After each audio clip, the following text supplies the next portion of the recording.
The last words of thrice great Hermes. Wise words, although written by my decaying hand, remain imperishable through time, imbued with the medicine of immortality by the All-Master. Be unseen and undiscovered by all those who will come and go, wandering the wastelands of life. Be hidden until an older heaven births human beings who are worthy of your wisdom. Having sounded this prayer over the works of his hands, Hermes was received in the sanctuary of eternity.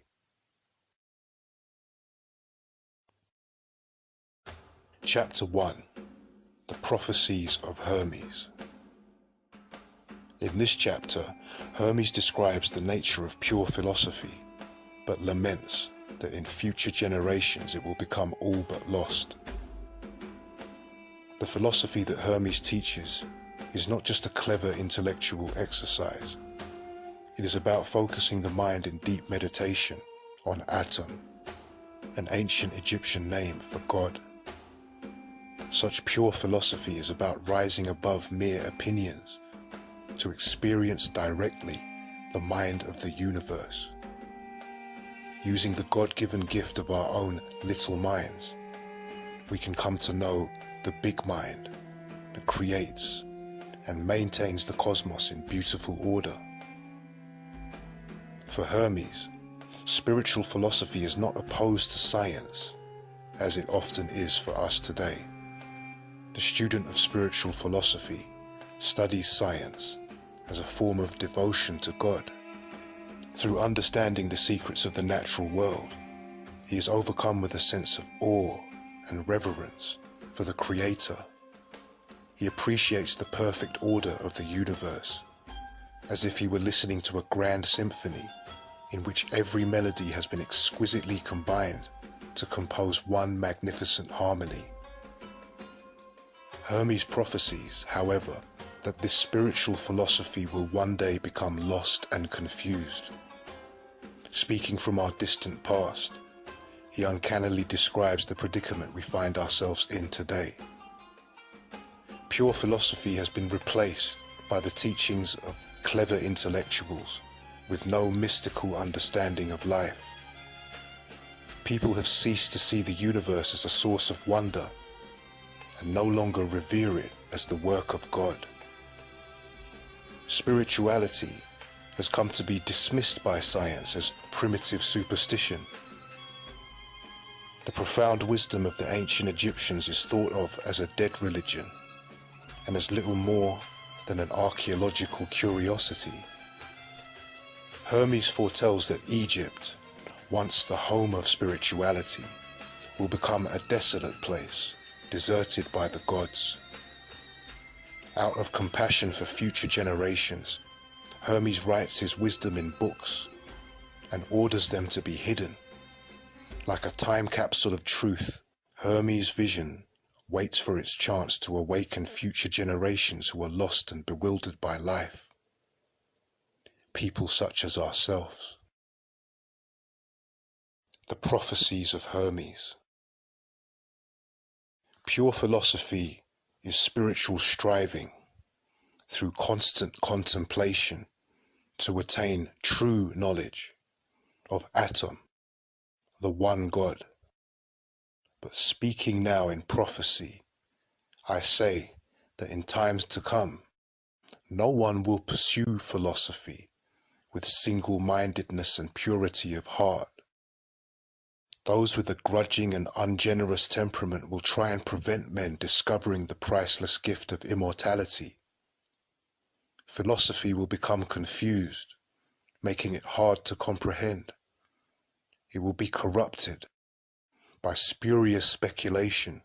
It will be entangled with bewildering sciences like arithmetic, music, and geometry. The student of pure philosophy studies the sciences, not as fanciful theories, but as devotion to Atum, because they reveal a universe perfectly ordered by the power of number, because measuring the depths of the sea and forces of fire and magnitudes of physical things leads to a reverent awe at the Creator's skill and wisdom, because the mysteries of music bear witness to the unsurpassed talent of the supreme artist, who has beautifully harmonized all things into a single whole, suffused with sweet melodies. To simply love Atom in thought with singleness of heart and to follow the goodness of his will, this is philosophy, unsullied by intrusive cravings for pointless opinions. But I foresee that, in times to come, clever intellectuals will mislead the minds of men, turning them away from pure philosophy. It will be taught that our sacred devotion was ineffectual, and the heartfelt piety and assiduous service with which we Egyptians honor Atom was a waste, without reward. Egypt is an image of the heavens, and the whole cosmos dwells there, in this its sanctuary.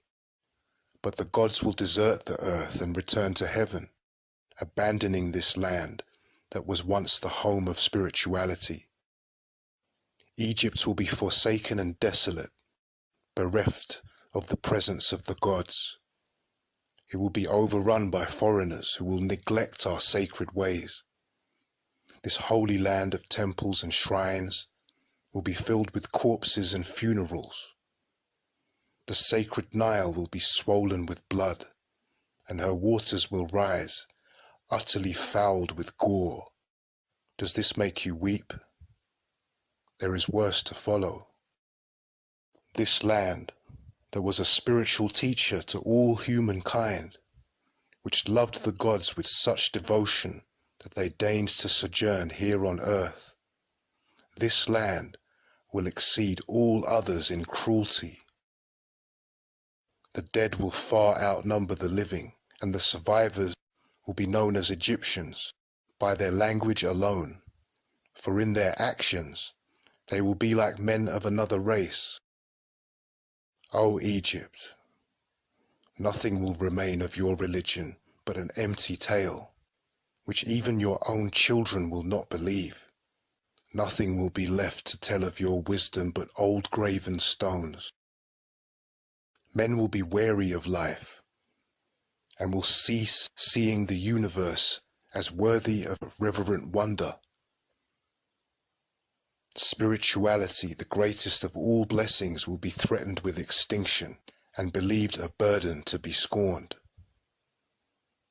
The world will no longer be loved as an incomparable work of Atom, a glorious monument to his primal goodness, an instrument of the divine will to evoke veneration and praise in the beholder.